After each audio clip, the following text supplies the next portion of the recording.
گۆمێ فێڵاوەیە لە دەڤەری باڵەکایەتی. ئەو گۆمەی جوانیەکی بێوێنەی بە ناوچەکە بەخشیوە و دەکەوێتە بناری چیای سێشێل و بەرامبەر چیای حەساری سەکران و دەکەوێتە دووری 5 کیلۆمەتر لە سەنتەری قەزای چۆمان.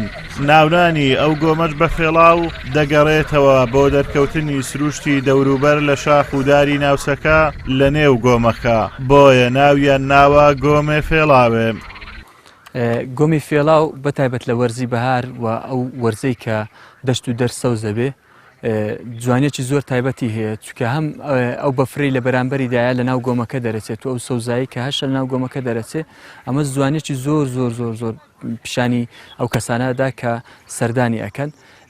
سەردانیکردنی ئەو خەڵکەی بۆ گۆمی فێڵاو مەترسی پیسبوونی ژینگەیە لەسەر گۆمەکە و سروشتی ناوچەکە، بۆیە ژینگە پارێزان کە چالاکوانان بەردەوام داوا و داخوازیان هەیە لەسەر گەشتیاران لەسەر ئەو خەڵکانی سەردانی ئەو ناوچەیەکەن ژینگەی ئەو ناوچەیە بپارێزن، چونکە دیمەنێکی زۆر جوانی هەیە و ناوچەیەکی زۆر جوان و سەوزایەکی جوانی هەیە. ئەوانە ئەگەر بە خاوێنی بە پاشی ببینێتەوە بەردەوام واکە کە گەشتیاری زیاتر و خەڵکی زیاتر و جوانیەکی زیاتریشی هەبی بەڕووی گەشتیاران و بەڕێ ئەو خەڵکیدا کە سەردانی ئەەکەن.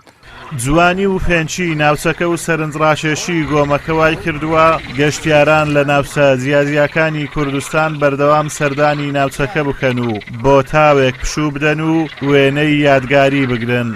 وڵای دەگا هاوڕەکانم هاتیمە گوتیان گۆمەک هەیە لە باڵەکایەتی لە منتقەی چۆمانە، گۆمەکە پێڵن گۆمی فێڵاو. ئەم گوتم ماچم بەس ببینم داخۆ سروشتەکەی چۆنە و ببینم. وڵاکە دیتیتم شکە سروشتەکە زۆر جوانە، عاقل حکومەت ئێتیمان پێوە بدا هەتا وەکو ئاودەست و ئەو شتانەی لۆ دروست بکات و سەرا و ئەو شتانە کە ئێرە ژینگەکەمان بپارێزرێت و گەلک جا شارەوانی بێت ئەو ئێرە خاوێن کێت و دەورە پشتی ئێرە. من وەکو گەشتارێک پێم خۆش بۆ سەردانی گۆمی فێڵاو بکەم، چونکە جێیەکی دڕفێن و خۆشە. هاتون لەگەر کۆمەڵێک کاوڕێ بۆ ئەوەی لە ڕەمەزانادا شوێنێکی فێن کە کاتێکی خۆش بەسەر بین، بۆیە داوا لە هاوڵاتیانەکەین کە زیاتر ئەو پاشماوانە لێرە بە زەمینی فڕێ بدەنە شوێنێکی کە دواتر بتوانن بگوازنەوە بە شوێنێکی تر.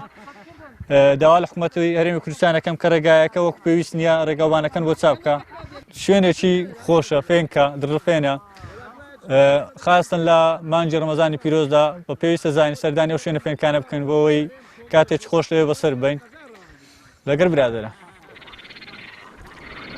باڵەکایەتی پڕیەتی لە ناوچە و دیمەنی جوان و ڕەنجین و سەرنجڕاکێش کەوا بۆ گەشتیاری گرنگن. خەڵکی باڵەکایەتیش داوا دەکەن حکوومەت گرنگی بە ناوچە گەشتیاریەکانی دەڤەرەکە بدات. ئازادۆمەراوەی کەناڵی ئاسمانی پێیام گۆمێ فێڵاوێ لە دەڤەری باڵەکایەتی.